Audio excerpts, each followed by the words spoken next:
एकदम.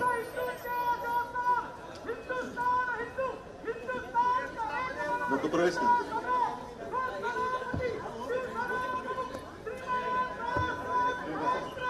बसा बसा. शिवसेना शिवसेनेचा माझ्या शिवसैनिक,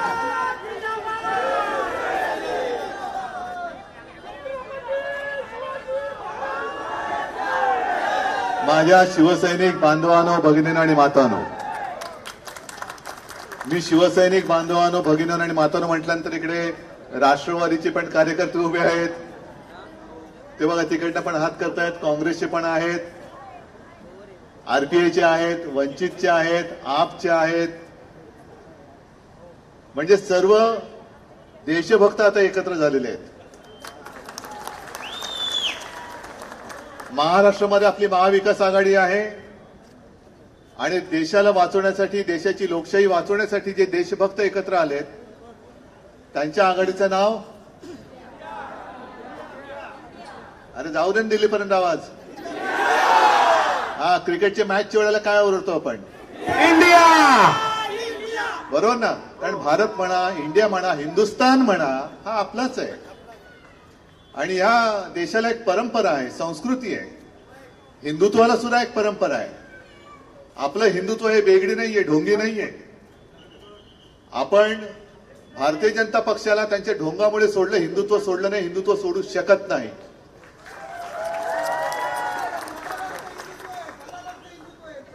नाही, हिंदुत्वामध्ये गद्दारांची किंवा दलालांची जागाच नाहीये. दलाल आणि गद्दार तिकडे. आता संजय राऊत जे बोलले माझ्या आधी, मिंदे कुठेतरी मंदिर साफ करतायत. त्यांना सवय होती. नाही, ते आहेच, पण आपल्याला आता त्यांना साफ करायचंय, म्हणजे काढून टाकायचंय. मागाशी सहज फिरताना काही ठिकाणी भिंतीवरती सरकारी जाहिराती लागल्यात. मतदानाचा अधिकार वापरा, आहे ना? आणि योगायोग असं की त्याच्या बाजूला अशी जाहिरात होती, मतदानाचा अधिकार वापरा, कचरा साफ करा.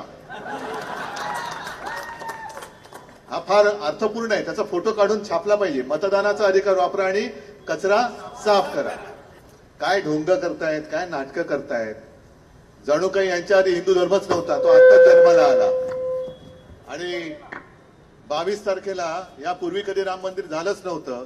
ते हे बांधतात म्हणून राम आता पृथ्वीवरती अवतार घेत आहेत. अहो, राम मंदिराचा लढा कित्येक शतकांचा आहे. अनेक कारसेवकांनी रक्त सांडले. काल आपल्या सुभाष देसाईंनी शिवसेना भवनमध्ये, अरे थांब ना, थांबा, असं मध्येच काहीतरी करू नका. सुभाष देसाईंनी एक सहज जेवढे जेवढे कारसेवक आपले शिवसेनेतनं तिकडे गेले होते अयोध्येला, त्यांना बोलवलं होतं. तर 40-50 कारसेवक काल शिवसेना भवनमध्ये आले. त्याचे अनेक आहेत, अनेक आहेत ज्यांचं या राम मंदिराच्या लढ्यात, हा, लालकृष्ण अडवाणीजी जरूर योगदान आहे, मुरली मनोहर जोशी जरूर योगदान आहे, अगदी अशोक सिंगल यांचं होतं. त्यावेळीचा तो एक जमाना होता. अटल बिहारींचा तो वाजपेयीजींचा तो भाजप होता, त्याच्याबरोबर शिवसेनेची युती होती. यांनी त्यांचे विचार सगळे सोडून दिले आणि हे दलाली विचार घेऊन जे पुढे चालले ते हिंदुत्व मला मान्य नाहीये, हे अजिबात नाहीये. आणि म्हणून मी आज सकाळी घरनं निघण्यापूर्वी प्रेस कॉन्फरन्स घेतली. कारण राम मंदिराचं लोकार्पण म्हणजे केवळ प्रभू श्री रामचंद्र सीतामाई यांची प्राणप्रतिष्ठापना नाहीये, ती तर त्या आहेच, पण त्या निमित्ताने आपल्या देशाच्या अस्मितेची ती प्राणप्रतिष्ठा आहे. आणि ही प्राणप्रतिष्ठा खरी म्हणजे देशाच्या राष्ट्रपतींच्या हस्ते व्हायला पाहिजे, राष्ट्रपतींच्या. कारण जर का धार्मिक सोहळा असेल तरी तुम्ही शंकराचार्यांना बोलवत नाही. राजकीय असेल आणि देशाच्या बाबतीत असेल तर राष्ट्रपतींना बोलवलं पाहिजे. मग एक काहीतरी ठरवा.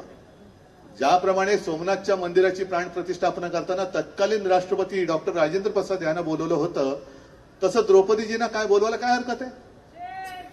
बोलवलं पाहिजे.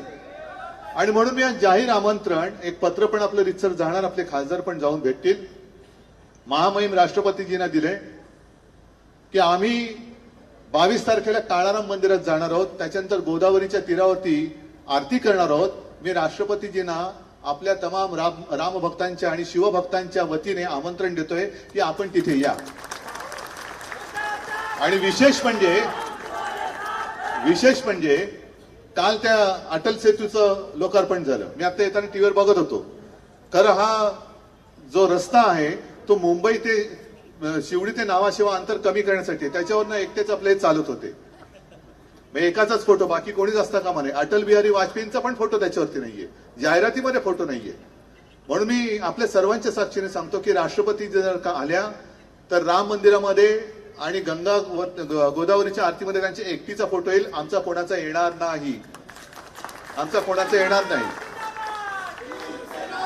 आता योगायोग असेल किंवा काही असेल, आपण 22 तारखेला काळाराम मंदिरात जाणार म्हटल्यानंतर काल आपले माननीय पंतप्रधान जाऊन आले. मग कोणीतरी म्हणाले बघा उद्धवजी तुम्ही चाललेत म्हणून चाललेत.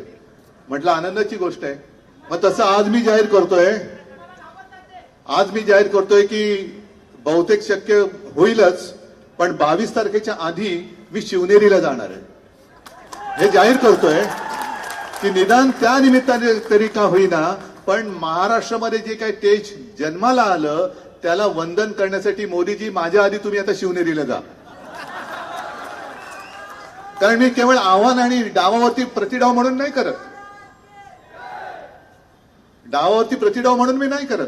माझी एक भावना आहे, माझी एक धारणा आहे, माझी एक श्रद्धा आहे की ज्या वेळेला राम मंदिरा विषय थंड बसत्यात होता तेव्हा तुम्हाला सगळ्यांना कल्पना आहे आपण अयोध्येला गेलो होतो, पण जाण्यापूर्वी शिवजन्मभूमीची एक मोठ माती घेऊन मी राम जन्मभूमीला गेलो. माना अथवा मानू नका, पण एका वर्षाच्या आत राम मंदिराचा निकाल लागला की नाही लागला काढा. मी अयोध्येला गेलो होतो ती तारीख काढा आणि राम मंदिराचा निकाल कधी लागला तो काढा. निकाल सर्वोच्च न्यायालयाने दिलेला आहे, सरकारने दिलेला नाही. आणि मला सांगायला थोडंसं दुःख होतं की त्यावेळेला काही काळ म्हणजे 1900 आधीपर्यंत आपण सुद्धा मोदीजींच्या सरकारमध्ये होतो, त्याच्या आधी अटलजींच्या सरकारमध्ये होतो.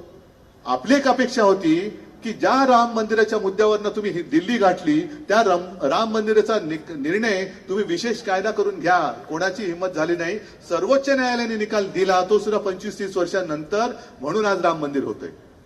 असो, बोलण्यासारखं एकदा बोलायला गेले का तुम्हाला माहितीये खूप विषय आहेत. आज मी काय सभा घ्यायला आलेलो नाही, केवळ शाखा भेटीसाठी आलेलो आहे. आणि पक्ष चोरण्याचा प्रयत्न झालाय. चोराचं काय करायचंय आपल्याला सगळ्यांना माहितीये. माझं तर आव्हान आहे, तुम्ही माझं धनुष्यबाण चोरलेत ना प्रभू रामचंद्राचं, घेऊन उभे राहा. चोराच्या हातात धनुष्यबाण आणि शिवसैनिकाच्या हातात मशाल. होऊन जाऊ दे, होऊन जाऊ दे. आणि मोदीजींनी सांगितले, आपण पण करतोय, 22 तारखेला सगळीकडे दिवाळी साजरी करायची ना. आम्ही पण करतो, कारण हा आमच्यासाठी सुद्धा आनंदाचा क्षण आहे. पण 22 तारखेनंतर देशभर गेल्या 10 वर्षात देशाचं जे काही दिवाळं वाजले त्याच्यावरती चर्चा करा. मग चाय पे चर्चा करा, ढोकळे पे चर्चा करा, शेव फाफडे पे करा, फरसाण पे करा, कशावरही करा, पण करा. काय 10 वर्षात संपूर्ण वाटोळं केलं देशाचं.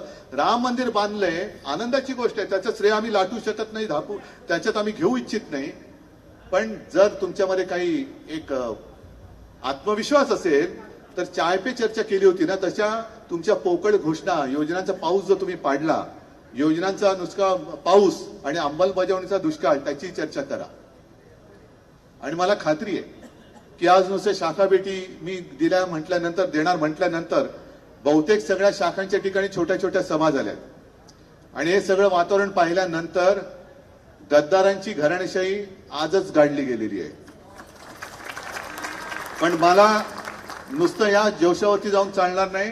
निवडणुकीचा निकाल लागेल तेव्हा अशी ती गाडली पाहिजे की या भगव्याला कलंक लावणारी गद्दारांची अवलाद महाराष्ट्रामध्ये पुन्हा वळवळता कामा नये.